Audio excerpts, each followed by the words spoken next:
BJP ರಾಜ್ಯಾಧ್ಯಕ್ಷ B Y Vijendra ಕೂಡ ಪ್ರತಿಕ್ರಿಯೆ ನೀಡಿದ್ದಾರೆ. ಹಾಗಾದ್ರೆ ಅವ್ರು ಏನ್ ಹೇಳಿದ್ದಾರೆ ಅನ್ನೋದನ್ನ ಬನ್ನಿ ನೋಡೋಣ. ಮಾಜಿ ಸಚಿವರಾಗಿರ್ತಕ್ಕಂಥ ಬಿ ಸಿ ಪಾಟೀಲ್ ರವರ ಕಿರಿಯ ಅಳಿಯ ಅವರ ನಿಧನದ ವಿಚಾರ ಕೇಳಿ ಭಾಳ ದುಃಖ ಆಯಿತು. ನಾನು ಕೂಡ ಶಿಕಾರಿಪುರ ಪ್ರವಾಸದಲ್ಲಿದ್ದೆ. ಹಾಗಾಗಿ ವಿಷಯ ಗೊತ್ತಾಗ್ತಿದ್ದಂಗೆ ಬಂದು ಬಿ ಸಿ ಪಾಟೀಲ್ರನ್ನು ಭೇಟಿ ಮಾಡಿ ಅವರಿಗೆ ಧೈರ್ಯ ತುಂಬತಕ್ಕಂಥ ಪ್ರಯತ್ನ ಮಾಡಿದ್ದೇನೆ. ಒಂದು ನೋವನ್ನು ತಡೆದ ಶಕ್ತಿ ಆ ಭಗವಂತ ಅವರಿಗೆ ಇಡೀ ಕುಟುಂಬಕ್ಕೆ ದಯಪಾಲಿಸಲಿ ಅಂತೇಳಿ ಭಗವಂತ ನಾನು ಪ್ರಾರ್ಥನೆ ಮಾಡ್ತೇನೆ.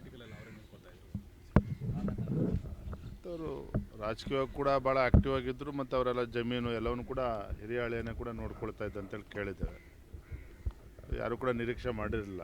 ಕೂಡ ಎಲ್ಲ ಪೋಸ್ಟ್ ಮಾರ್ಟಮ್ ರಿಪೋರ್ಟ್ ನಡೀತಾ ಇದೆ, ನಡೀತಾ ಇದೆಪ್ಪ, ಗೊತ್ತಾಗಬೇಕು ಕೂಡ.